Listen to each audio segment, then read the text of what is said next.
Assalamualaikum warahmatullahi wabarakatuh. Alhamdulillah wassalatu wassalamu ala rasulillah. Ayyuhal ikhwatul kiram, kita lanjutkan ke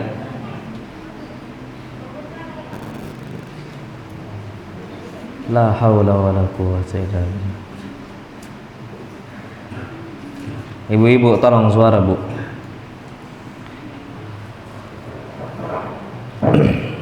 Baik, kita masuk ke kajian kita Sirah Nabawiyah. Kita masuk kelahiran Nabi kita Muhammad sallallahu alaihi wasallam. Baik. Sebelum kita membahas tentang kelahiran Nabi kita Muhammad sallallahu alaihi wasallam, kita bahas dulu nasab Nabi kita Muhammad sallallahu. Beliau adalah Muhammad ibn Abdullah ibn Abdul Muttalib ibn Hashim ibn Abdi Manaf ibn Qusay ibn Kilab ibn Murrah ibn Ka'ab ibn Lu'ay ibn Ghalib ibn Fihr ibn Malik ibn An-Nadar ibn Kinanah ibn Khuzaimah ibn Mudrikah ibn Ilyas ibn Mudar ibn Nizar ibn Ma'ad ibn Adnan. Dan Adnan ini adalah keturunan Nabi kita Muhammad SAW, Nabi Ismail alaihi salam. Nabi Ismail alaihi salam, yang mana Nabi Ismail ini anak Nabi Ibrahim. Tapi kalau dari Adnan ke Nabi Ismail itu tidak jelas istilahnya, nasabnya itu dipertanyakan gitu ya. Tapi yang jelas pastinya Adnan itu keturunan siapa? Ismail, gitu saja. Nah, itu Nabi kita Muhammad SAW, suku Quraisy. Adapun ibu Nabi kita Muhammad SAW adalah Aminah bintu Wahab ibn Abdi Manaf ibn Zuhrah ibn Kilab, baru ibn Kilab ibn Murrah ibn Ka'ab, dan seterusnya sampai ke siapa? Adnan. Jumpanya di mana? Kilab. Apa arti kilab? Anjing. Kalau kita mengatakan bahasa Arab, kalab, anjing. Jamaknya apa? Kilab. Masa ada manusia namanya anjing? Ada. Tapi nama aslinya bukan kilab. Disebutkan di sini nama aslinya itu Hakim atau Urwah. Siapa? Hakim atau Urwah. Namun dinamakan dengan kilab dikarenakan beliau ini sering berburu menggunakan anjing. Jadi itulah istilahnya dinamakan apa? Kilab. Ya macam gini, orang jualan roti dipanggil apa? Mamang roti. Mang roti kan namanya bukan roti, tapi dipanggil apa? Mang roti. Dan bahkan Masya Allah Pak, yang lebih sadis, kami dulu ketika santri, Masya Allah, ada ibu-ibu jual pecel. Ibu ini gendut, dipanggil Bu Gendut. Namanya bukan gendut. Siapa namanya? Allah alam, mana nggak tahu. Tapi mereka manggilnya apa? Bu Gendut. Mana ada nama anak itu, nama orang istilahnya gendut. Tapi istilah saja. Akhirnya dikenal dengan seperti itu.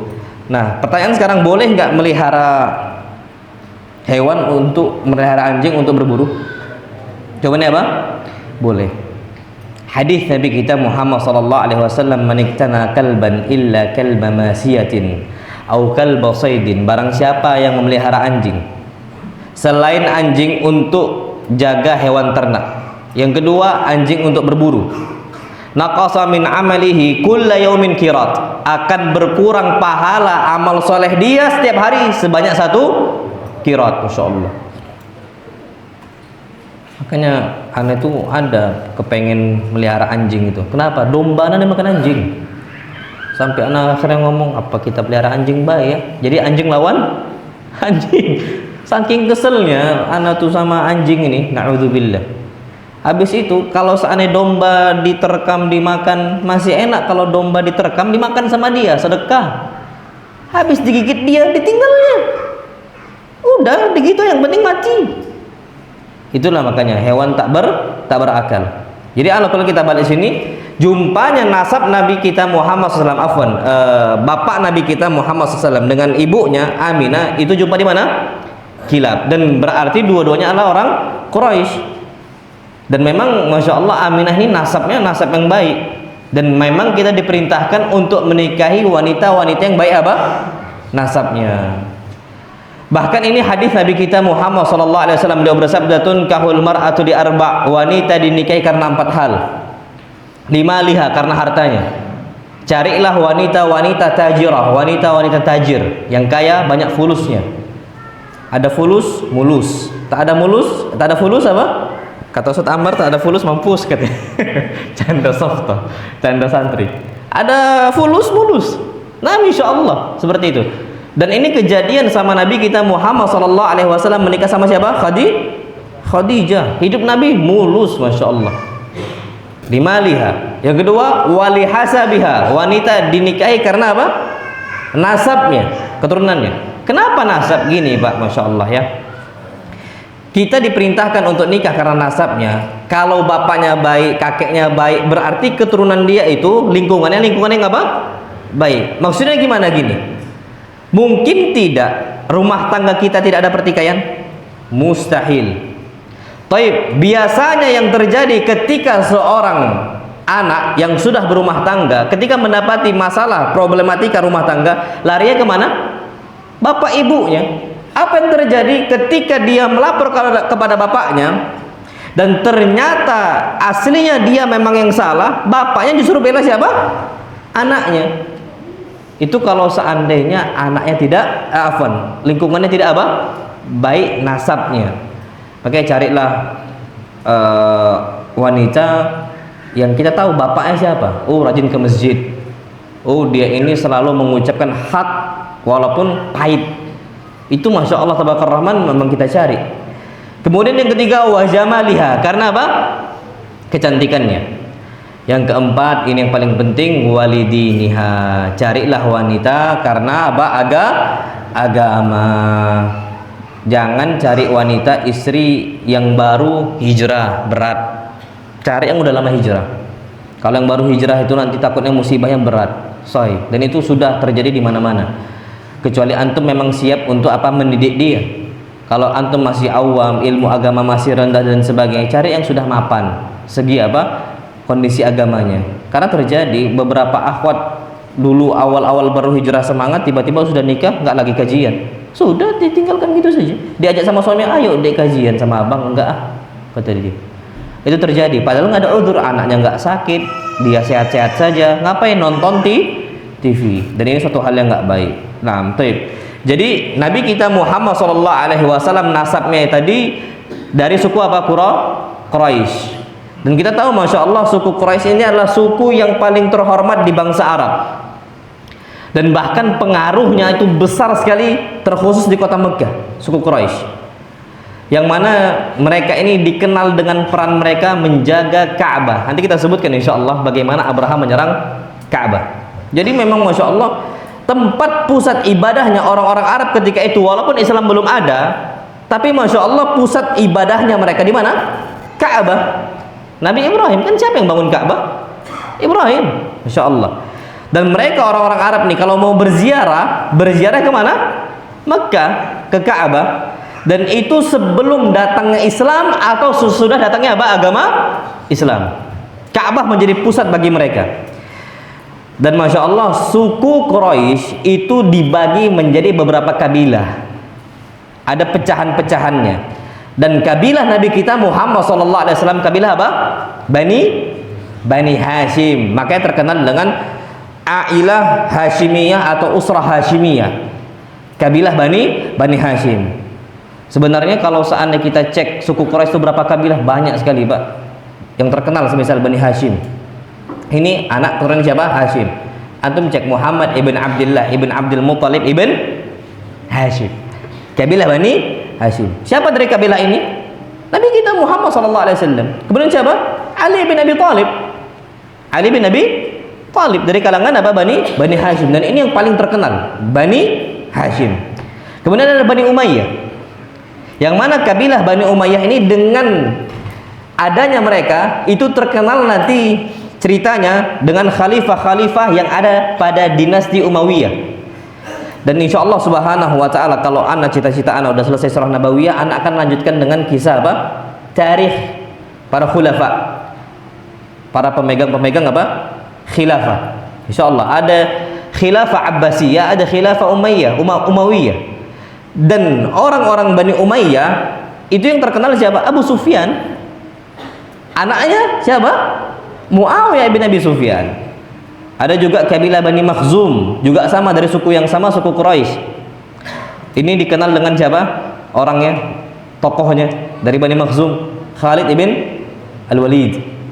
Dari kalian Bani Makhzum. Ada juga Fir'aunnya hadhil ummah, Fir'aunnya umat ini. Siapa? Abu Jahal. Dari kalangan Bani Makhzum. Ada juga Bani Abdi Syams. Bani Abdi Syams ini kabilah juga sama dari suku Quraisy. Siapa orang terkenal di antara mereka? Utsman ibn Affan, khalifah yang keberapa? Ketiga. Ada Bani Zuhrah. Orang terkenal adalah Sa'id ibn Abi Waqqas dari kabilah Bani Zuhrah. Ada Bani Taim. Bani Taim, siapa Bani Taim? Orang terkenal nih. Abu Bakar As-Siddiq At-Taimi. At-Taimi. Itu orang terkenal dari Bani Taim. Ada juga Bani Adi. Siapa yang terkenal dari Bani Adi? Bani Adi. Siapa? Umar bin Khattab. Kemudian ada juga Bani Asad, Bani Jum'ah, dan Bani Sam, dan seterusnya. Jadi suku itu memang terbagi menjadi beberapa kabilah. Jangankan suku Arab, suku kita aja di Indonesia. Anda ambil contoh, suku Jawa. Kalau dulu kita belajar IPS ya, pengenalan bagaimana suku-suku yang ada di Indonesia itu kan banyak.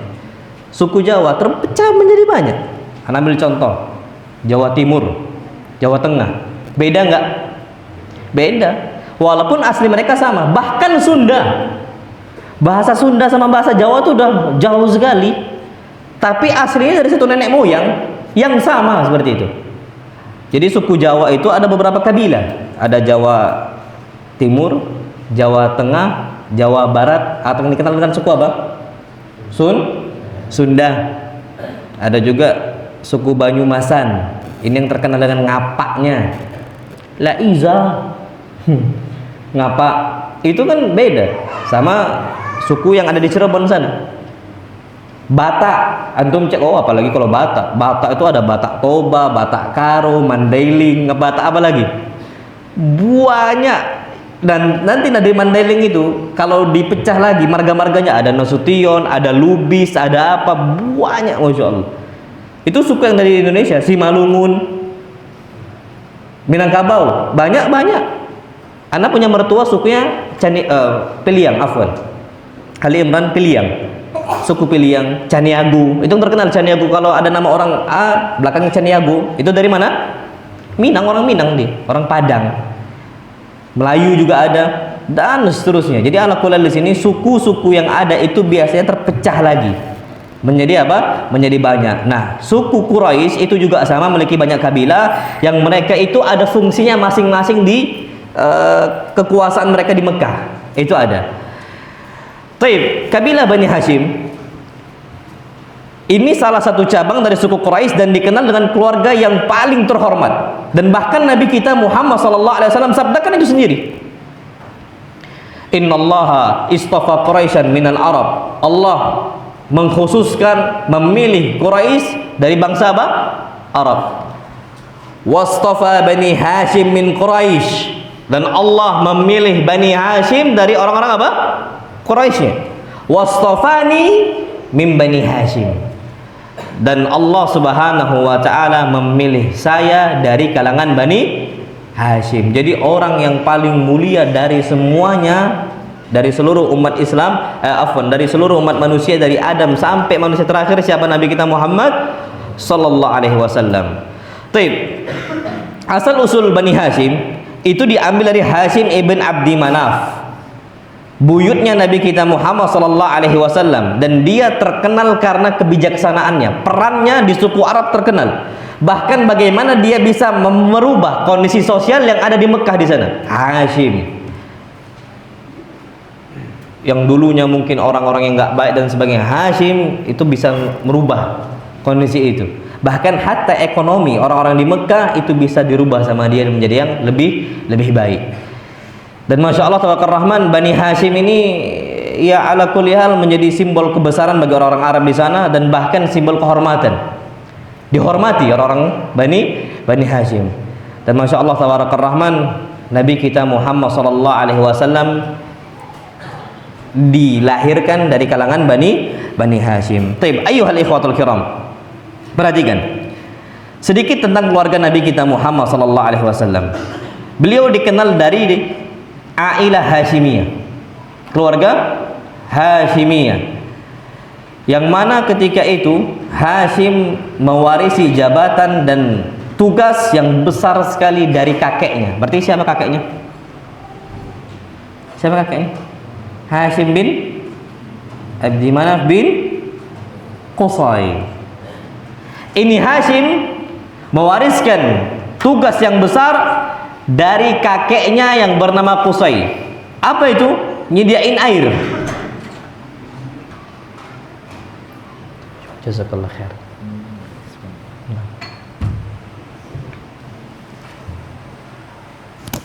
Taib. Menyediakan apa? Air. Dan menyediakan makanan untuk orang-orang berziarah. Dan kita tahu dalam agama Islam, amalan yang termasuk paling utama adalah memuliakan siapa? Tamu. Jadi orang-orang yang datang ziarah ke kota Mekah itu diurus semuanya oleh Hashim. Yang sekarang, zaman kita sekarang, siapa yang ngurus orang-orang haji dan umrah? Salman, Raja Salman, Malik Salman. Makanya disebutkan Khadimul Haramain, pembantu dua tanah suci, dua tanah haram, Mekah dan Madinah. Khadim, pembantu, masya Allah. Jadi sana tuh raja itu disebutkan apa? Khadim, pembantu. Tapi bukan sembarang pembantu. Pembantu apa? Tanah suci, masya Allah. Nah ini Hashim, masya Allah, mewariskan tugas yang besar untuk memuliakan orang-orang yang datang ziarah, baik haji dan ibadah-ibadah yang lainnya. Yang mana pada setelah itu tugasnya Hashim diwariskan oleh saudaranya yang bernama Muttalib. Antum ingat kata Muttalib, nama Muttalib nanti kan kita sampaikan. Siapa Abdul Muttalib? Nama asli kakek Nabi SAW itu bukan Abdul Muttalib, bukan. Tapi kita sebutkan nanti kisahnya. Antum ingat? Jadi saudaranya Hashim, siapa namanya? Muttalib. Kemudian akhirnya diwariskan setelah itu oleh orang-orang Arab setelahnya dari kalangan Bani Hashim. Nah di sini Hashim ini dikenal dengan Hashim, kenapa? Dari bahasa Arab, Hasyamayah Shimu, artinya menghancurkan. Hashim ini sukanya itu menghancurkan roti. Akhirnya roti itu dicampur dengan daging, ditambahin kuah yang pada puncaknya menjadi makanan tharid. Jadi macam kuah gulai kambing dihancurkan apa? Roti dimasukkan ke dalam situ, namanya tharid. Dan ketika itu tharid adalah makanan yang paling istimewa di kalangan orang-orang apa? Arab secara umum. Tharid. Makanya disebutkan dalam sebuah hadis Nabi kita Muhammad SAW mengatakan, inna fadla Aisyah ala sairin nisa, sesungguhnya keutamaan Aisyah dibandingkan seluruh wanita di atas muka bumi ini, kafadli tharid ala sairit ta'am, seperti keutamaan tharid dibandingkan seluruh makanan-makanan yang ada. Jadi tharid ini adalah makanan yang termasuk istimewa di zamannya, makanya dikenal dengan Hashim julukannya. Wa illa nama aslinya itu bukan Hashim, dan itu udah kita jelaskan. Nama Hashim adalah Amr. Taib. Hashim ini adalah orang pertama kali yang mencetuskan perjalanan 2 kali dalam setahun. Musim panas ke Syam, musim dingin kemana? Ke Yaman. Ini udah sering Anda sampaikan dulunya. Yang mencetuskan siapa? Hashim. Dan dia dikenal dengan julukan Sayyidul Batha. Sayyidul Batha adalah pemimpin lembah. Ingat, Mekah itu lembah. Makanya kapan hujan di Mekah itu langsung apa? Banjir. Makanya kalau udah hujan, Mbak, kalau antum lihat videonya itu orang-orang pembersih yang dari IPB, India, Pakistan, Bangladesh, itu langsung bersihin, Mbak, harus sigap. Kalau nggak apa? Banjir. Harus dibuang air itu.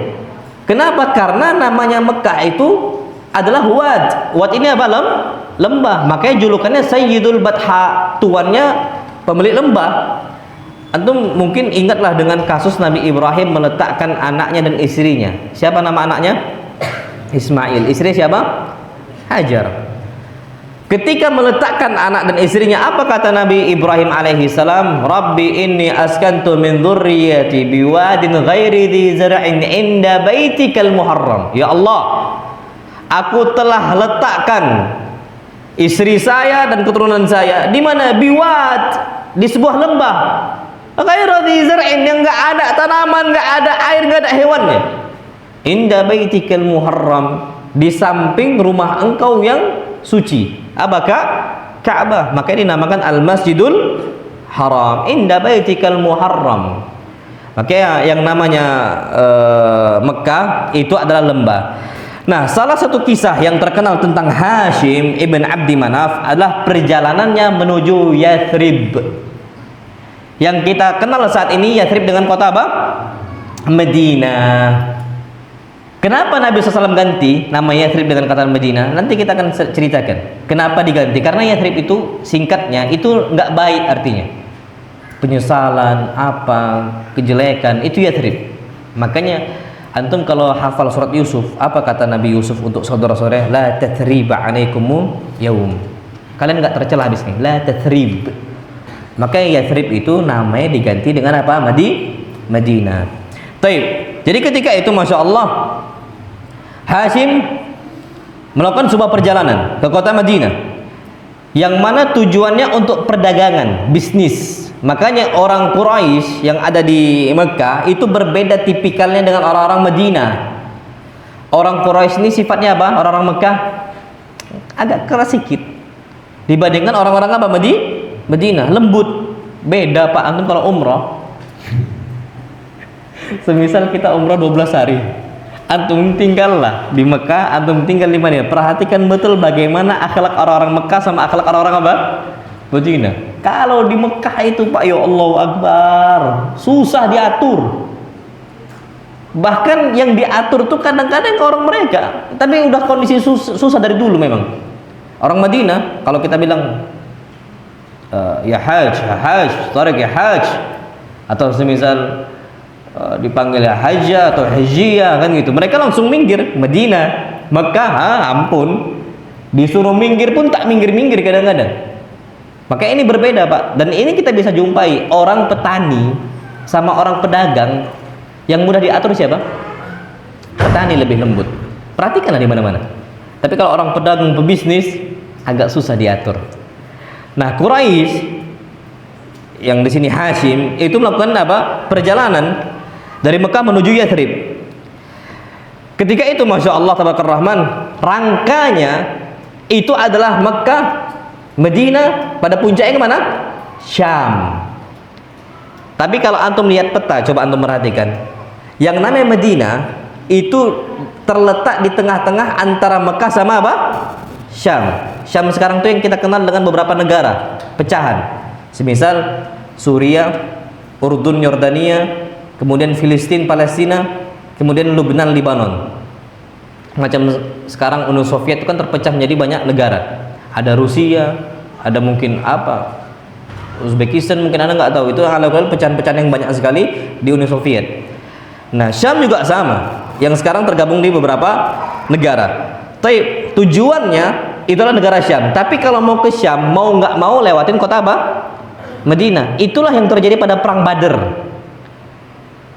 Tujuannya perang Badar itu menghalangi orang-orang Quraisy untuk berangkat ke mana? Ke Syam. Nanti insya Allah akan kita jelaskan dengan panjang pada pembahasannya. Nah, nyampe lah dia itu di kota Madinah, di kota Yathrib. Ini si Hashim nikah sama salah seorang wanita yang bernama Salma bintu Amr. Siapa nama istri Hashim? Salma bintu Amr, dari suku Bani Adi ibn Najjar.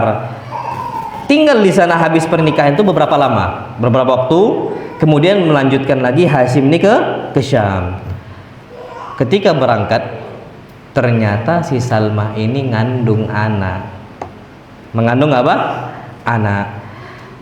Hashim ketika perjalanan ke sana meninggal di sebuah kota namanya Gaza. Mana Gaza? Gaza. Jalur Gaza itu Gaza. Disitulah Hashim meninggal. Yang sekarang ini Gaza di negara apa? Palestina. Nah, Salma ketika udah ngandung melahirkan seorang putra. Melahirkan di kota Madinah yang namanya adalah Syaibah, dikasih oleh Salma sendiri. Namanya siapa? Syaibah. Kenapa dinamakan Syaibah? Karena ini anak masih kecil, Masya Allah, lahir sudah beruban. Kalau bayi lahir biasanya apa rambutnya? Hitam pekat. Ini Salma lahir, rupanya rambutnya apa? Beruban. Makanya namanya siapa? Syaibah. Dan Masya Allah Rahman, anak ini pun tumbuh besar, si Syaibah. Antum ingat ya, anak ini tumbuh apa? Tumbuh besar di Madinah bersama keluarga dari ibunya. Bapaknya siapa tadi? Hashim. Jadi tumbuh besar bersama keluarga ibunya. Nah, sampai berusia 7 atau 8 tahun tumbuh di sana. Kemudian saudaranya Hashim, siapa tadi? Muttalib. Atau pamannya si Syaibah datang ke kota Madinah melihat anaknya, Masya Allah, si Syaibah ini dibawa ke kota Makkah. Ketika dibawa sana, Masya Allah, untuk jumpa dengan keluarga bapaknya, orang-orang Quraisy itu ngira nih anak budak dari Muttalib, makanya dipanggil dengan Abdul Muttalib. Nama aslinya siapa? Syaibah. Aslinya bukan Abdul Muttalib. Oke, Muhammad ibn Abdullah ibn Syaibah. Cuman dikarenakan dikira budaknya si Muttalib, karena yang bawa dari Madinah ke Mekah siapa? Muttalib, saudaranya siapa? Hashim. Makanya dijuluki dengan Abdul Muttalib. Dan ternyata Abdul Muttalib tumbuh besar adalah orang yang paling tampan di zamannya dari semua orang-orang Quraisy. Ganteng Nabi kita Muhammad Abdul Muttalib.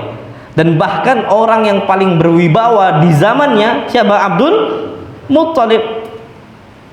Karena wibawa yang tinggi, Abdul Muttalib itu mendapatkan respon dari masyarakatnya, sebuah kehormatan yang besar dari mereka, khusus untuk Abdul Muttalib, sehingga ia menjadi pemimpin suku di Mekah. Dan bahkan orang-orang Arab itu tunduknya sama siapa? Abdul Muttalib, si Syaibah ini tunduk mereka semua.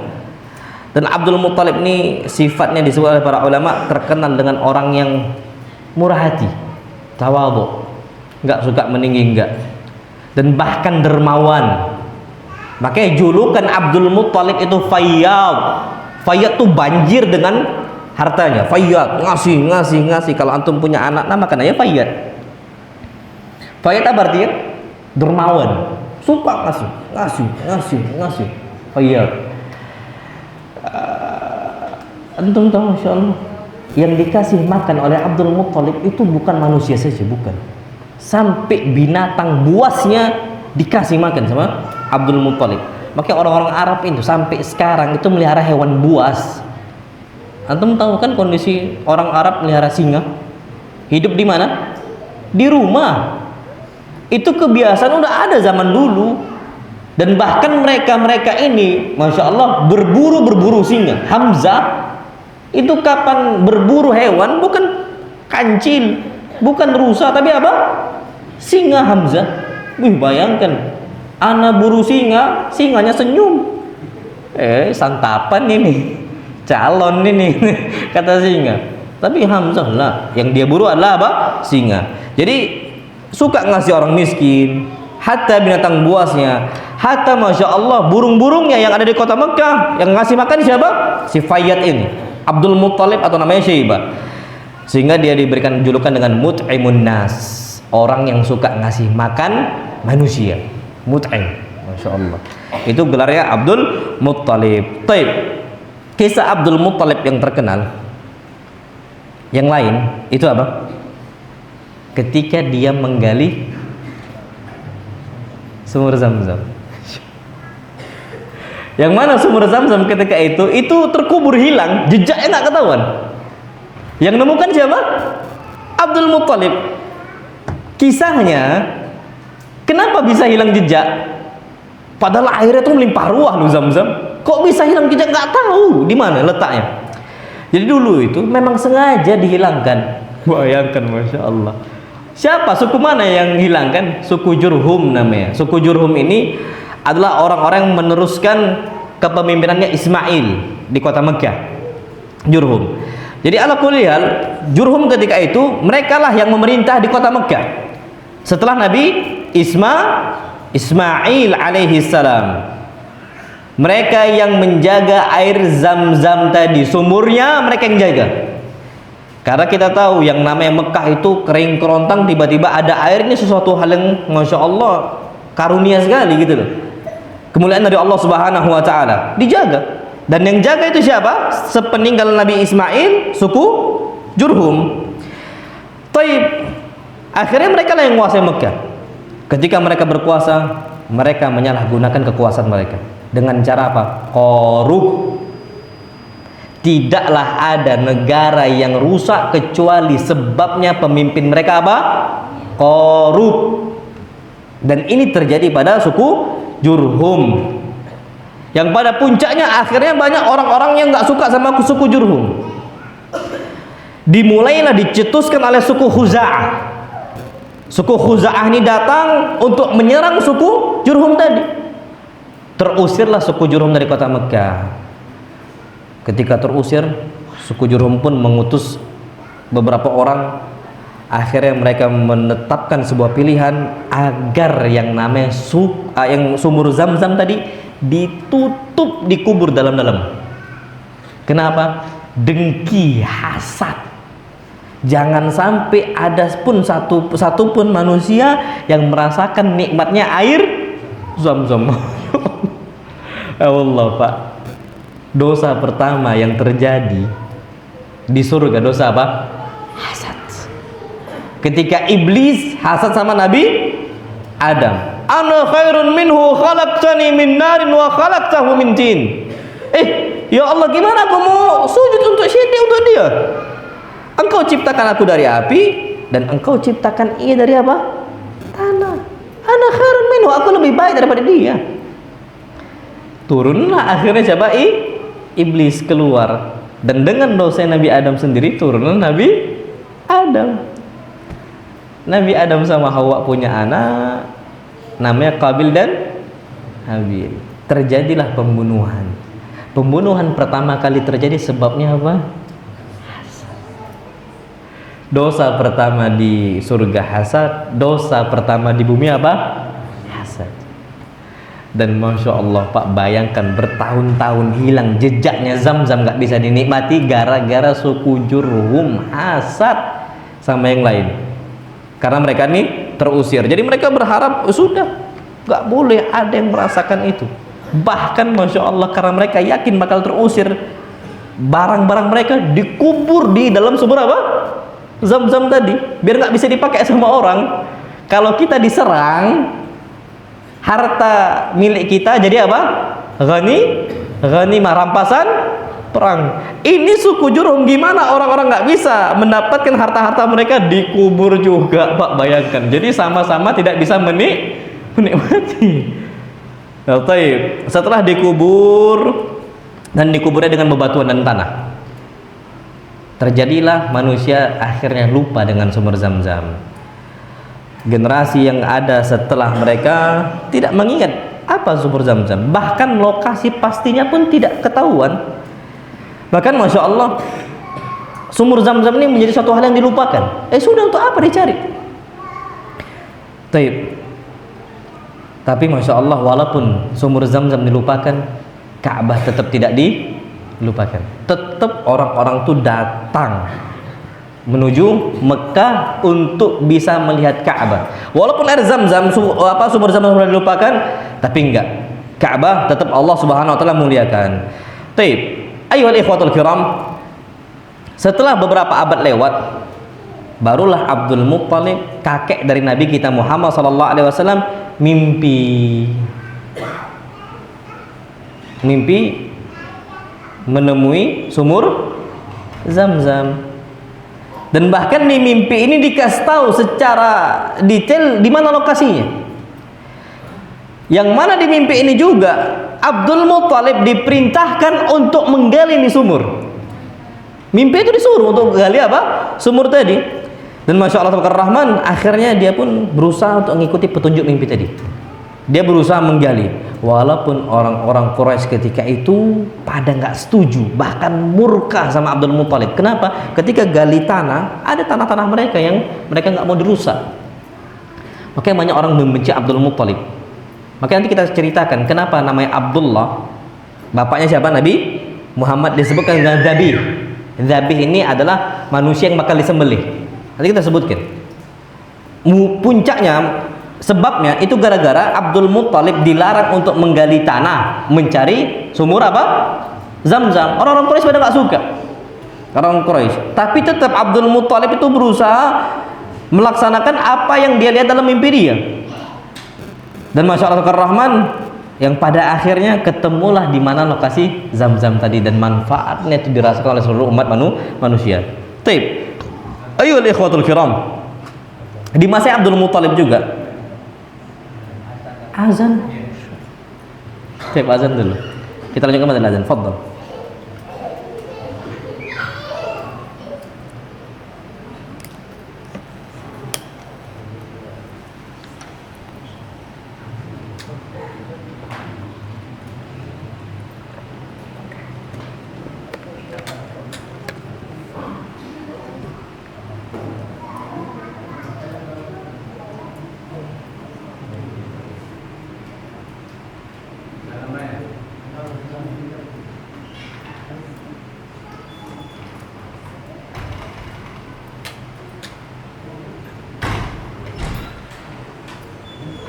Allahu Akbar, Allahu Akbar, Allahu Akbar, Allahu Akbar, Allahu Akbar, Allahu Akbar, Allahu Akbar. Asyhadu an la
Sebelum kita masuk ke tema, antum tahu kan kebayang gimana jasa Bilal untuk umat Islam? Nggak ada mic, hilang suara. Kalau Bilal itu ya Allah, satu Mekah dengar, satu Mekah. Bayangkan antum suara gimana itu? Satu santri suara yang paling gede yang suka teriak siapa sini? Mujahid, Ma'ruf. Suruh naik ke atas, suruh azan. Orang situ nggak dengar, nggak ada suara azan. Tapi kalau Bilal, antum tahu zaman dulu, masya Allah ya, masjid di Madinah itu cuma dua. Masjid yang pertama masjid apa? Kuba. Masjid yang kedua masjid apa? Masjid Nabawi. Tapi masya Allah, kita nih wajib sholat jamaah. Jangkauannya itu sampai kalau kita dengar azan. Kalau nggak dengar, maka udah terlalu jauh. Itu kata para ulama. Tapi kalau bisa kita datang. Tapi masya Allah Rahman ya. Dan seluruh orang-orang yang ada di Madinah ketika itu dengar suara azan, termasuk Abdullah bin Ummi Maktum.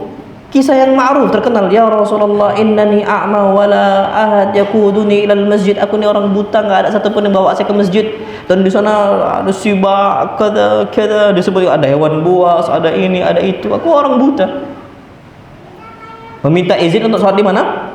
Di rumah. Apa kata Nabi? Nah, ya sudah, nggak apa-apa, sholat di rumah. Falamma walla, ketika berbalik ini Abdullah bin Ummi Maktum dipanggil lagi. Ya bin Ummi Maktum, atasma'un nida? Engkau dengar tak azan Bilal? Qala na'am. Iya. Idzan fa'ajib. Kalau gitu wajib engkau penuhi. Masyaallah. Itu suaranya Bilal itu lantang sampai kemana-mana. Makanya kalau yang paling keras yang Mujahid, rumah Ustadz Fauzannya nggak dengar lagi. Tapi kalau Bilal nggak tahu lagi. Makanya atwalun nasi a'naqan yaumal qiyamah al muadzinun. Yang paling panjang lehernya pada hari kiamat siapa? Muadzin. Oh kalau gitu lucu lah. Enggak. Di zaman kita bayangan kita apa lucu, tapi di sana sebuah kehormatan. Beda loh ya, kehidupan dunia sama kehidupan hari kiamat tuh beda. Macam bidadari itu saking putihnya tembus. Kalau kita lucu lah. Kalau antum tahu kalau orang minum nampak uratnya itu putih sekali. Bidadari itu tembus bidadari saking putihnya. Ana minum kayak gini nggak nampak uratnya saking apa? Hitamnya. Tapi masya Allah. Tapi kalau kita bilang kayaknya lucu, tapi lah, itu sebuah kehormatan. Sebuah apa? Kehormatan bagi orang muadzin. Makanya kalau bisa jangan nggak mau azan. Santri itu lomba-lomba, azan itu lomba gitu loh. Kalau bisa jadi apa? Muadzin. Kalau ana tahu diri. Suara cempreng, bukannya orang ke masjid, kabur dari masjid karena suara apa? Cempreng. Ya insya Allah ada banyak santri kita yang bisa apa? Azan yang lebih bagus dari ana. Taib. Ayyuhal ikhwatul kiram. Jadi cerita yang terkenal tentang Abdul Muttalib adalah penggalian dia terhadap sumur apa? Zam-Zam. Kemudian ada juga cerita yang terkenal masyhur ma'ruf. Ketika pasukan gajah datang untuk nyerang apa? Ka'bah. Yang mana pasukan gajah ini siapa yang mimpin? Abraha, bukan Abraham. Abraham itu Ibrahim. Abraha Al-Asram Al-Habashi, dari kalangan apa? Orang-orang Habasyah, Ethiopia sana. Makanya dia bukan orang Arab aslinya, bukan. Tapi datang ke Yaman. Dia bukan orang asli Arab. Nah, Abraha nih datang tujuannya untuk nyerang Ka'bah, dan secara umum kota Mekah itu bawa pasukan dengan 60.000 tentara. Bayangin 60.000. Kita udah ceritakan kemarin pada minggu lalu perang Hunain. Orang-orang kafir ketika itu berapa jumlahnya? 20.000, banyak sekali. Nah ini pasukan gajah dibawa sama Abraha, jumlah berapa? 60.000. Bukan cuma manusia saja, ditambahi dengan gajah-gajah mereka. Yang mana ketika itu belum ada perang dengan menggunakan gajah, itu belum ada. Mentok-mentoknya kuda ataupun onta. Nah ini bawa apa? Gajah. Waish. Kalau zaman kita sekarang mungkin perang lawannya tank, susah untuk dijatuhkan gitu loh. saking perlindungan yang kuat, tinggi pula gajah itu. Makanya ketika itu Abraha al-Asram itu adalah seorang gubernur di Yaman yang ditunjuk langsung oleh Raja Habasyah ketika itu. Ingat, Habasyah zaman kita sekarang negara apa? Ethiopia, negara miskin sekarang. Dulu Ethiopia itu adalah negara Kristen. Makanya Abraha ini adalah seorang Nasrani yang taat betul dalam agamanya. Agama Nasrani yang taat. Dia punya ambisi. Ambisinya ambisi besar. Makanya ada beberapa orang tuh ambisius. Harus selesai pokoknya. Ambisi itu tinggi. Dan memang orang yang punya ambisi yang besar dengan tujuan yang baik itu bagus sekali. Jangan jadi orang tuh yang nggak ada cita-cita, tak memiliki ambisi. Jadi orang terbaik dalam pendidikan, jadi orang terbaik dalam dakwah, jadi orang terbaik dalam apa lagi, jadi orang terbaik, jadi orang terbaik. Ambisi. Tapi ambisinya Abraha ini salah. Dia ingin menjadikan negaranya, negara Yaman itu menjadi pusat kunjungan orang-orang Arab ketika itu. Jadi Abraha berharap orang-orang Arab itu tidak berkunjung ziarah ke kota apa? Mekah, tapi kemana? Yaman. Dia ambisinya buat tandingan bagi kota apa? Mekah, sehingga itu menjadi pusat perdagangan. Pak, antum tahu orang-orang Mekah itu duitnya banyak. Kenapa? Pusat perdagangan. Sebabnya umroh dan haji. Orang-orang sekitar itu Pak kena dampak ekonomi itu, Masya Allah. Nah ini pengen digantikan sama Abraha. Yang awalnya kota Mekah diganti. Nah Abraha tahu kenapa orang-orang Arab datang ke kota apa? Mekah. Kenapa? Ada apa sih itu? Ka'bah. Yang mana Ka'bah ini tempat sucinya orang-orang Arab ketika itu. Islam belum datang loh ya. Tapi semua orang Arab memuliakan, menghormati yang namanya apa? Ka'bah. Akhirnya dibuatlah tandingan, dibangunlah gereja. Gereja apa namanya? Al-Qulais. Gereja Qulais itu gereja namanya diambil dari Qalansua. Apa arti Qalansua? Peci. Kenapa? Saking tingginya gereja Qulais sampai disebutkan orang ketika naik ke atas Qalansuanya itu bisa terbang. Kalau kita di gunung, angin tuh semakin tinggi, semakin tinggi kita semakin kuat apa? Angin yang menerpa. Ya istilah orang semakin tinggi semakin kuat angin yang menerpa. Nah Qulais itu dibangun dengan tingginya, Masya Allah. Sampai Qalansua itu bisa apa? Tercampak, saking tingginya. Nah Abraha pun memutuskan untuk membangun gereja itu di kota yang sekarang kita kenal dengan kota Son'a. Di negara apa? Yaman. Antum buka peta, Son'a itu keluar. Son'a keluar. Tepatnya di kota apa? Yaman. Tujuannya untuk menarik perhatian orang-orang Arab agar ziarah ke gereja tadi. Karena ingat orang-orang Arab ketika itu agamanya belum Islam. Agamanya belum Islam. Jadi dia berharap mudah ditarik ke gereja tadi. Nah, jadi gereja ini dibangun dengan megahnya, dengan mewahnya, dengan harta yang banyak dan bukan yang sedikit. Tujuannya untuk menyaingi kota Mekah. Namun pembangunan gereja tadi dengan yang megahnya, dengan yang mewahnya, dengan yang indahnya, ternyata ada orang Arab nggak suka Abraha buat apa? Tandingan. Apa yang terjadi? Orang Arab ini, satu orang Arab ini melakukan vandalisme. Vandalisme itu antum tahu, macam dinding dibuat di apa? Grafiti itu apa istilahnya? Dipilok pakai grafiti, itu vandalisme itu. Orang demo dirusak halte ban apa? Nah itu. Nah ini bukan buat grafiti nih orang Arab. Dia BAB. BAB OO-nya itu ditempel ke dinding. Buat grafiti bukan. Memang ditempel semuanya di dinding apa? Gereja. Siapa yang buat? Orang Arab. Itulah yang membuat akhirnya kemarahan besar ada pada jiwa Abraha. Dilecehkan, merasa dilecehkan. Makanya kita itu nggak boleh melecehkan Tuhan mereka. nggak boleh. Yang agama mereka. Akhirnya inisiatiflah Abraha, ini nggak bisa orang Arab dibiarkan kayak gini dengan pasukan yang besar, jumlah yang banyak, bahkan dengan kekuatan yang besar, kita harus nyerang Mekah. Ini keputusan dari siapa? Abraha. Tujuannya memang menghancurkan Ka'bah, nggak lain nggak bukan. Itu tujuan paling intinya yang kita kenal dengan Ashabul Fil.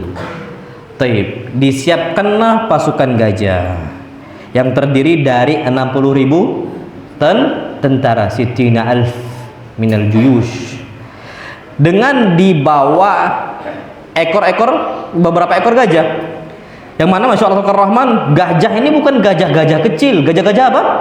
Besar, yang memang disiapkan untuk perang. Berjalanlah nih Ashabul Fil ke Mekah. Ketika perjalanan ke Mekah, Abraha menghadapi beberapa perlawanan dari suku-suku Arab, tapi tetap suku-suku Arab tadi nggak bisa menghadang siapa? Abraha. Kenapa? Jumlahnya berapa? 10.000. Bawa tanknya pula besar itu. Akhirnya orang-orang ini kalah lah, suku-suku Arab tadi. Tapi tetap Masya Allah, Abraha ini maju sampai mendekati Mekah, bahkan mendekati penduduk Mekah, bahkan termasuk pemimpin Mekah ketika itu siapa? Abdul Muttalib. Bingung nih Abdul Muttalib, mau gimana cara ngelawan kayak gini sebanyak ini dengan gajah-gajah yang ada. Abdul Muttalib pun minta berdoa kepada siapa? Allah. Insyaallah. Makanya orang-orang kafir Quraisy, walaupun mereka ketika itu berbuat syirik, tapi ada sedikit keimanan yang mereka miliki. Apa? Tauhid rububiyah. Tauhid rububiyah ini beriman bahwasanya Allah yang menciptakan mereka, beriman bahwasanya Allah ini mampu atas segala hal, Allah yang ngasih rezeki, Allah yang ngasih makan untuk mereka. Mereka yakin itu. Allah yang melindungi mereka. Itu namanya apa? Tauhid rububiyah. Beda sama kita sekarang, naudzubillah. Kalau orang dulu kepepet, lari ke siapa? Allah. Makanya Allah berfirman, ketika kami timpakan musibah pada mereka, da'awullah mukhlishina lahuddin, mereka langsung berdoa kepada Allah Subhanahu wa ta'ala. Lah ini sekarang kena musibah, lari ke dukun, main TikTok, ikut ramalan-ramalan itu, cek khodam katanya. Lagi rame itu. Orang itu kapan kepepet, orang-orang suku Quraisy, Masya Allah, mereka ini berdoa kepada siapa? Allah. Tapi ketika lapang, balik lagi nyembah Allat wal Uzza. Itu terjadi, Masya Allah. Tapi Abdul Muttalib nih, dengan kondisi dia kepepet, dia memohon kepada Allah Subhanahu wa ta'ala, minta perlindungan. Wallahu khairun hafidha wa huwa arhamur rahimin. Itu yakin orang-orang Arab itu ketika itu. Jadi Abdul Muttalib menyerahkan kondisi rumahnya Allah SWT bakal dilindungi oleh siapa? Allah. Mereka semua akhirnya lari, bersembunyi. Ternyata kejadian tiba-tiba turunnya burung apa? Ababil. Ketika mereka ini udah siap menyerang Ka'bah, ada keajaiban terjadi. Dan ini belum pernah dilihat oleh satupun manusia ketika itu. Tiba-tiba ini burung-burung banyak sekali jumlahnya. Ketika itu pasukan gajah itu di sebuah lembah namanya Muhassir. Lembah apa? Muhassir. Letaknya bainal Mina wa Muzdalifah, antara Mina sama apa? Muzdalifah. Mereka udah siap menyerang. Tiba-tiba Allah kirimkan burung ababil yang jumlahnya banyak sekali. Bawa apa? Batu bara api yang sudah dibakar oleh Allah Subhanahu wa ta'ala. Burung-burung ini melemparkan batu-batunya, dan setiap batu pasti kena orang-orangnya yang sudah Allah takdirkan. Pasti kena. Jadi nggak meleset, Masya Allah Rahman. Jadi sudah ada itu Allah Subhanahu wa ta'ala, kekuasaan Allah buat seperti itu. Itu yang Allah firmankan, alam tara kaifa fa'ala rabbuka bi ashabil fil. Tidakkah engkau melihat bagaimana Rabb engkau berbuat terhadap orang-orang ashabul fil, pasukan gajah? Alam yaj'al kaidahum fi tadlil. Tidakkah engkau melihat bahwasanya Allah jadikan usaha mereka sia-sia saja? Sia-sia belaka, jauh-jauh dari Yaman. Ngancurin Ka'bah pun hancur. Orang Quraisy pun nggak ada yang binasa, Masya Allah. Wa arsala alaihim tayran ababil. Allah kirim untuk mereka burung ababil tarmihim bihijaratin min sijil, yang melempari mereka dengan batu-batu liat yang sudah Allah bakar.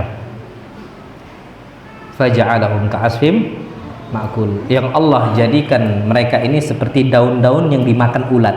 Asf itu warak, daun. Ma'kul, apa arti ma'kul? Yang dimakan, digerogoti. Antum tahu kalau ulat makan apakah langsung makan sekaligus? Enggak, pelan-pelan. Nah, makanya ababil tuh sampai kiaman sampai, tapi udah busuk kulitnya. Sampai pada akhirnya mati. Macam ulat. Mana ada ulat makan tiba-tiba langsung. Pelan. Sampai akhirnya rusak kulitnya, busuk, belatung semua, ina'udzubillah. Sampai mati Abraha sebabnya apa tadi? Lemparan burung ababil. Tapi dampak peristiwa yang terjadi, peristiwa penyerangan burung ababil terhadap Ashabul Fil itu terjadi pada tahun 570 Masehi. Disebutkan juga 571 Masehi, wallahu a'lam bishawab. Tapi ala kulal dikenal dengan tahun Amul Fil. Tahun apa? Gajah. Jadi dikenal dengan tahun gajah. Setelah itu, 2 bulan setelah itu barulah lahir Nabi kita Muhammad sallallahu alaihi wasallam. Dan kejadian ini Masya Allah Pak, memang memperkuat kita bahwasanya Allah Subhanahu wa Ta'ala itu nggak usah dibela. Pasti Allah membela agama sendiri. Makanya kita jasa anak untuk Islam besar apa? Tanpa kita pun Allah juga apa? Bisa membesarkan agamanya. Cuman tinggal kita nih mau nggak berjasa untuk agama Islam, agama Allah. Nggak usah ngaku-ngaku anak jasana besar lah. Tanpa adanya kita pun tetap agama Allah ditolong oleh siapa? Allah Subhanahu wa Ta'ala. Dan itu terjadi. Taib, ayyuhal ikhwatul kiram, itulah kisah siapa? Abdul Muttalib. Taib, kisah yang berikutnya, kisah ayah Nabi kita Muhammad SAW. Siapa? Abdullah. Abdullah ini anak ya, dari Abdul Muttalib. Dari anak Abdul Muttalib yang paling ganteng nih siapa? Yang paling wasim, yang paling jamil, siapa? Abdullah. Banyak anaknya Abdul Muttalib itu banyak. Tapi yang paling ganteng, yang paling disayangi, yang paling dicintai, yang paling betul-betul diprioritaskan itu Abdullah. Abdullah ini dari kecil dikenal dengan zabih. Apa zabih? Yang disembelih. Zabih yang disembelih. Abdullah julukannya zabih. Kenapa? Nah ini dia. Bermula ketika Abdul Muttalib menggali sumur apa tadi?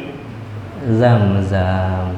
Ketika itu orang-orang Quraisy nggak setuju sama perbuatan siapa? Abdul Muttalib. Kadang setuju, tapi Abdul Muttalib tetap terus berusaha. Bahkan dia bernazar ketika itu. Abdul Muttalib ketika itu cuman punya anak satu. Siapa namanya? Harith. Makanya dia bernazar, seandainya Allah memberikan saya 10 anak laki-laki yang dewasa, saya akan korbankan satu dari anak saya untuk disembelih di depan Ka'bah. Itu nazarnya siapa? Abdul Muttalib. Ternyata apa yang terjadi? Allah penuhi nazarnya. Abdul Muttalib punya berapa anak? 10. Yang awalnya berapa? Sikok baik. Yang cuma 1. Ternyata berapa? 10. Masya Allah. Apa yang terjadi? Abdul Muttalib pun akhirnya mengundi siapa dari ke-10 anak ini yang mau disembelih sama Abdul Muttalib. Syufa, nazar loh ya. Orang-orang Arab ketika itu sudah menghormati nazar. Kapan nazar terpenuhi, wajib ditunaikan. Masya Allah. Tapi Abdul Muttalib pun akhirnya membuat undian. Siapa yang namanya terpilih untuk disembelih? Ternyata keluarlah namanya Abdullah, bapaknya Nabi kita Muhammad sallallahu alaihi wasallam. Akhirnya Abdul Muttalib pun bawa Abdullah ke hadapan Ka'bah untuk disembelih. Tapi orang-orang Quraisy melarang. Masya Allah. Yang awalnya berselisih, tapi orang-orang Quraisy itu menghormati nyawa. Apalagi anak laki. Kalau perempuan bagi mereka itu gampang untuk dibunuh hidup. Na'udzubillah. Ini Allah firmankan, wa idzal mau'udatu su'ilat bi ayyi dzambin kutilat. Ketika janin perempuan, ketika anak balita perempuan dikubur hidup-hidup. Al-mau'udah itu yang dikubur hidup-hidup. Su'ilat, ditanya mereka, bi ayyi dzambin kutilat, atas dosa apa mereka dibunuh? Anak kecil, enggak ada dosanya. Kenapa dibunuh? Tapi kalau orang-orang Quraisy, anak laki-laki itu dijaga betul. Makanya mereka nggak mau ketika Abdul Muttalib itu menyembelih siapa? Anaknya Abdullah. Abdullah ini suatu hal anak laki-laki ini, aset bagi mereka orang Quraisy. Maka dicegah. Termasuk orang-orang yang mencegahnya ya keluarga-keluarga dari mereka dari Quraisy. Akhirnya Abdullah pun ditebus sama bapaknya sendiri Abdul Muttalib dengan jumlah 100 ekor onta. Akhirnya Abdul Muttalib pun menyembelih berapa? 100 ekor onta. Inilah nanti terjadi pada diat. Ketika seseorang nggak sengaja bunuh orang, atau namanya itu qatlul khata', diatnya 100 ekor onta. Itu terjadi nanti. Jadi akhirnya Nabi kita Muhammad SAW dikenal dengan Ibnu Dzabihain, putra dari dua orang yang disembelih. Siapa? Ismail sama Abdullah. Ibnu Dzabihain itu julukan Nabi kita Muhammad SAW. Karena tapi tadi Abdullah diganti dengan 100 ekor onta. Kalau Ismail diganti dengan seekor domba. Tapi apa? Dzabihin adim. Dombanya besar, masya Allah. Makanya yang lebih utama kalau berkurban itu apa aslinya? Domba. Tapi kalau tunggal sapi.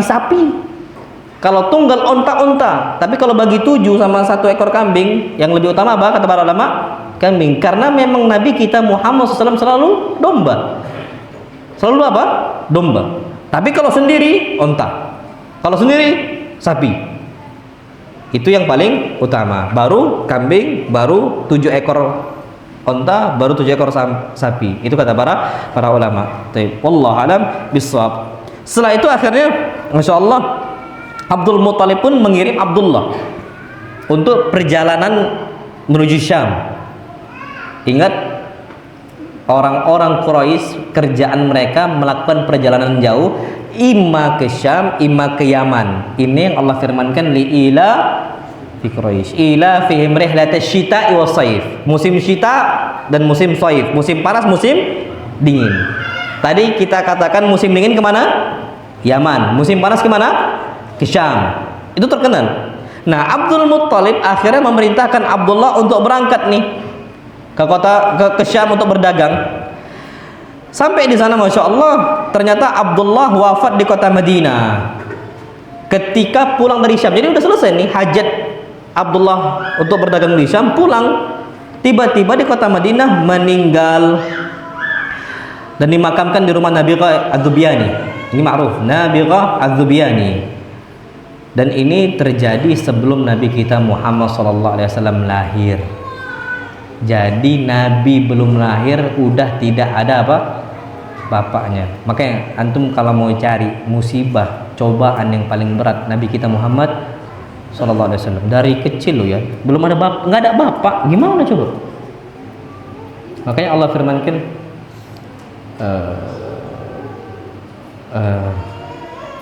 wa wajadaka 'ailan fa'aghna. Gimana sebenarnya?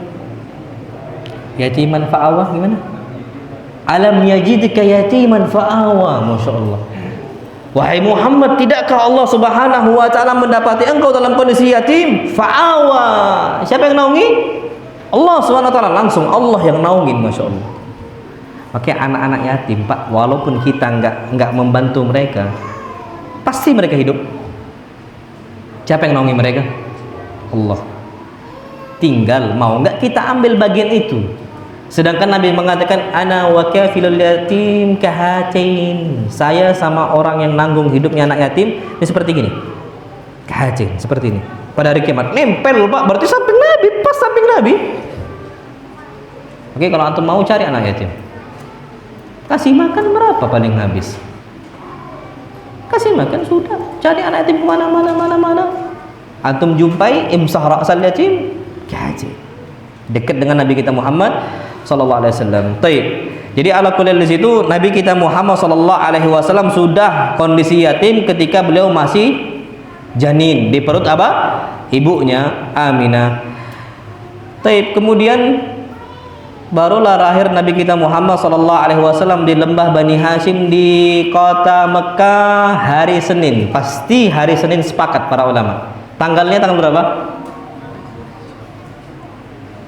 Ada yang bilang 12, ada yang bilang 9, tapi yang sahih tanggal 9. Yang terkenal tanggal 12. Yang jelas meninggalnya Nabi tanggal 12.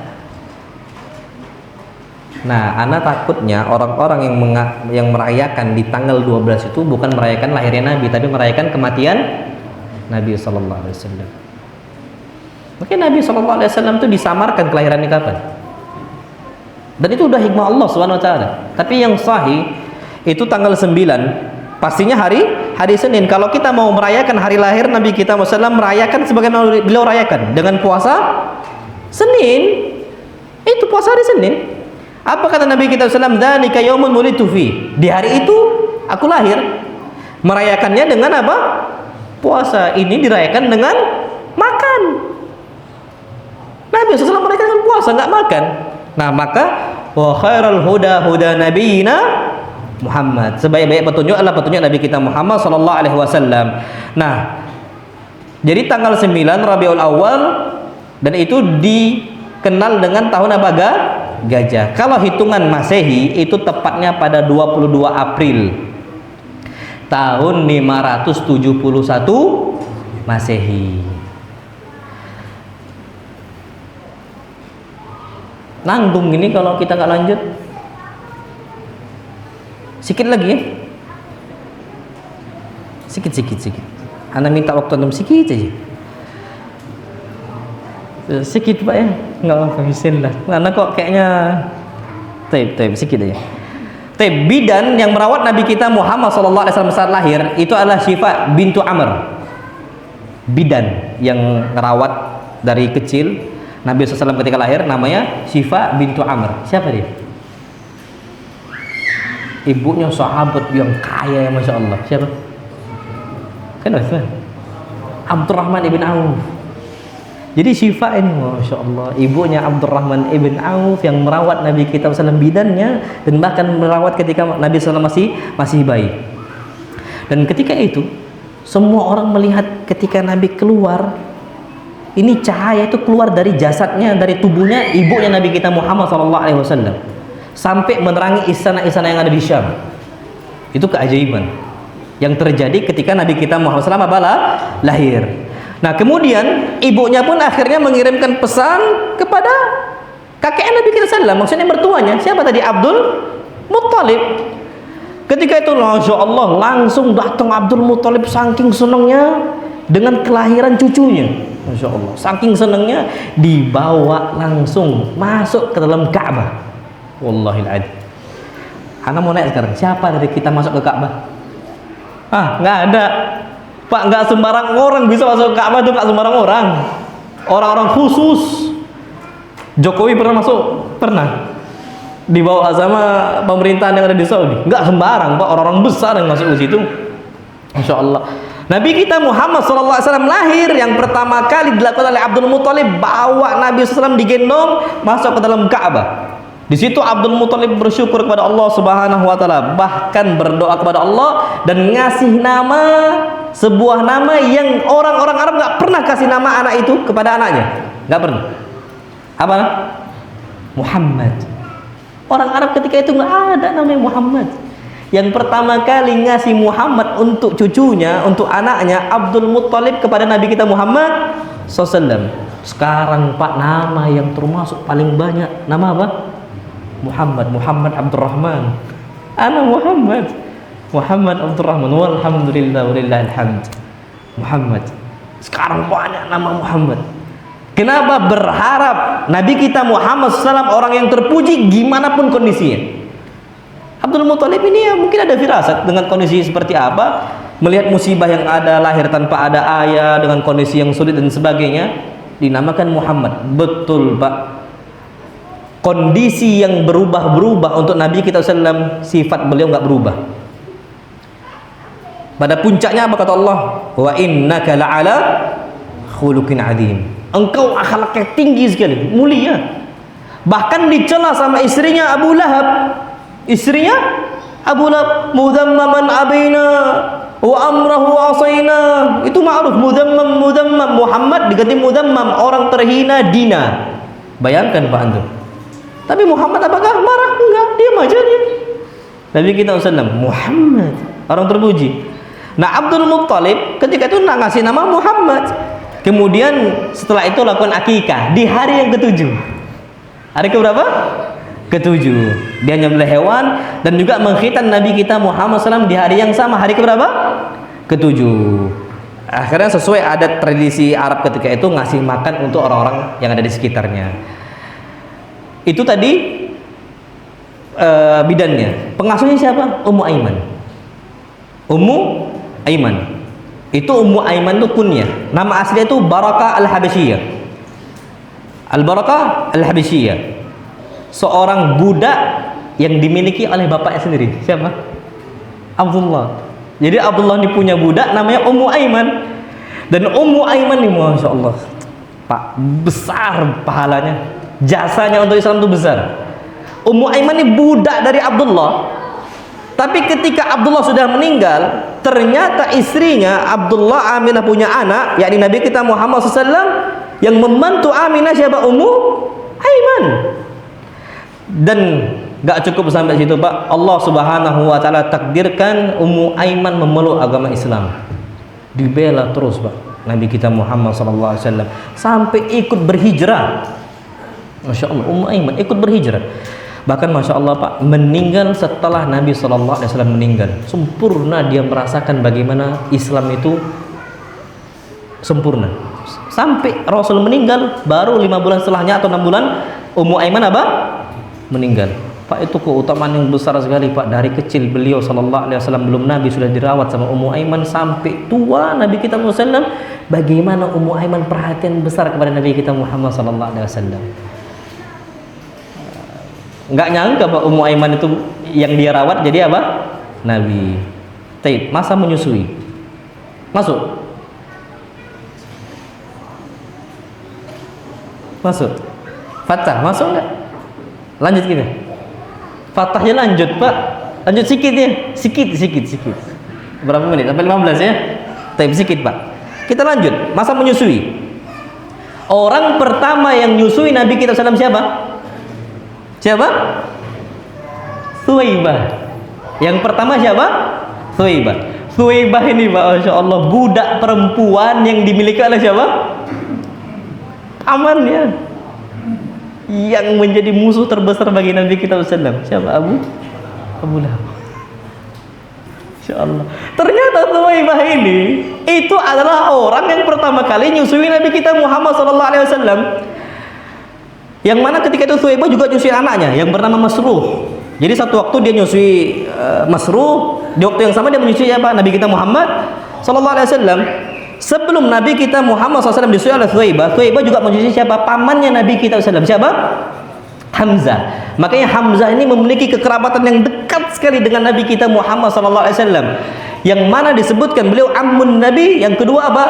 Akhuhu minar radha'ah, saudara sepersusuan. Bayangkan Pak, dekat sekali berarti itu hubungan. Berbeda dengan yang lainnya, semisal Abbas. Ini Hamzah, saudara sepersusuan, kemudian apa? Paman Nabi kita Muhammad sallallahu alaihi wasallam. Makanya ketika Nabi kita Muhammad sallallahu alaihi wasallam dibunuh, Pak, sama Wahsy, yang paling membuat Nabi nggak bisa melupakan Hamzah terbunuh, bahkan dicincang-cincang, bahkan dimutilasi, paru-parunya, jantungnya dimakan sama siapa? Hindun. Itu nggak bisa dilupakan. Sampai apa kata Nabi kita sallam untuk Wahsy, lawaraita wara ajdar, jangan tampakkan wajah engkau di hadapan saya. Saking sedihnya Nabi kita Muhammad sallallahu alaihi wasallam. Jadi Hamzah ibn Abdul Muttalib itu disusui juga sama-sama oleh Thuwaibah. Baru setelahnya siapa? Abu Salamah bin Abdul Asad Al-Makhzumi. Siapa Abu Salamah? Suaminya Ummu Salamah. Siapa Ummu Salamah? Istri Nabi kita Muhammad sallam. Thuwaibah, Pak, Masya Allah. Jadi Abu Salamah ini punya istri Ummu Salamah. Abu Salamah meninggal, kemudian akhirnya Ummu Salamah ini bingung. Abu Salamah ini Pak orang yang soleh betul. Dia menghormati wanita, dia nyayangi istri dia, tidak pernah memukul istri dia. Meninggal Abu Salamah, sedih sekali Ummu Salamah. Sampai dia mengatakan, ayyu baitin khairun min Rasulillah. Suami mana lagi yang lebih baik dibandingkan ayyu baitin khairun min Abi Salamah. Suami mana lagi yang lebih baik dibandingkan siapa? Abu Salamah.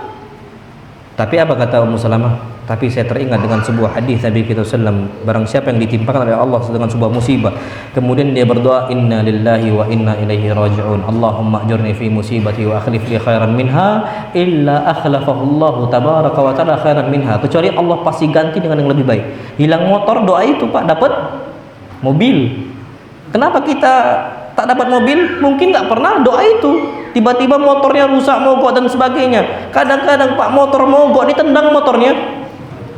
Ada salah satu ikhwah, Masya Allah, cerita mogok motor di tengah jalan, didorong. Saking kesalnya, apa kata dia? Ustaz, kita bakar aja nih motor. Kita bakar ini motor, saking keselnya. Itu sesuatu tabiat manusiawi. Tapi coba dia ngomong, inna lillahi wa inna ilaihi raji'un, Allahumma ajurni fi musibati wa akhlif li khairan minha. Ya mungkin motor butut diganti oleh Allah dengan motor yang lebih baik. Ummu Salamah pikir-pikir seperti itu. Ternyata habis doa seperti itu, yang menggantikan Abu Salamah siapa? Rasul sallallahu alaihi wasallam. Nah, kemudian Abu Lahab pada puncaknya membebaskan Thuwaibah. Yang awalnya dia budaknya siapa? Abu Lahab. Kenapa? Saking senangnya, bahagianya mendapatkan kelahiran Nabi kita Muhammad SAW. Jadi dulu Abu Lahab tuh sayang betul dengan Nabi kita Muhammad SAW. Kapan kebencian itu mulai muncul? Ketika Nabi SAW berada di Gua Hira mendapatkan wahyu dari Allah Subhanahu Wa Taala. Kemudian setelah turun firman Allah SWT, kum fa'anzir wa anzir ashiratakal aqrabin. Dakwahlah kepada kerabat-kerabat engkau paling dekat. Apa yang terjadi? Itulah permusuhan yang paling besar terjadi pada Abu Lahab. Dulu orang yang termasuk paling sayang dengan Nabi SAW siapa? Abu Lahab. Jadi wanita pertama kali yang nyusui Nabi kita SAW siapa tadi? Thuwaibah. Kemudian baru Halimah Sa'diyah. Ceritanya gimana? Insya Allah pada pertemuan berikutnya. Nggak bisa cerita banyak-banyak di sini karena waktunya sudah habis. Ya kapan-kapan lah Pak. Karena memang sudah ditetapkan kajian itu sampai jam 8. Ana mohon maaf sudah mengganggu waktu antum. Kurang lebih maaf. Subhanakallahumma bihamdika asyhadu an la ilaha illa anta astaghfiruka wa atubu ilaik. Assalamualaikum warahmatullahi wabarakatuh.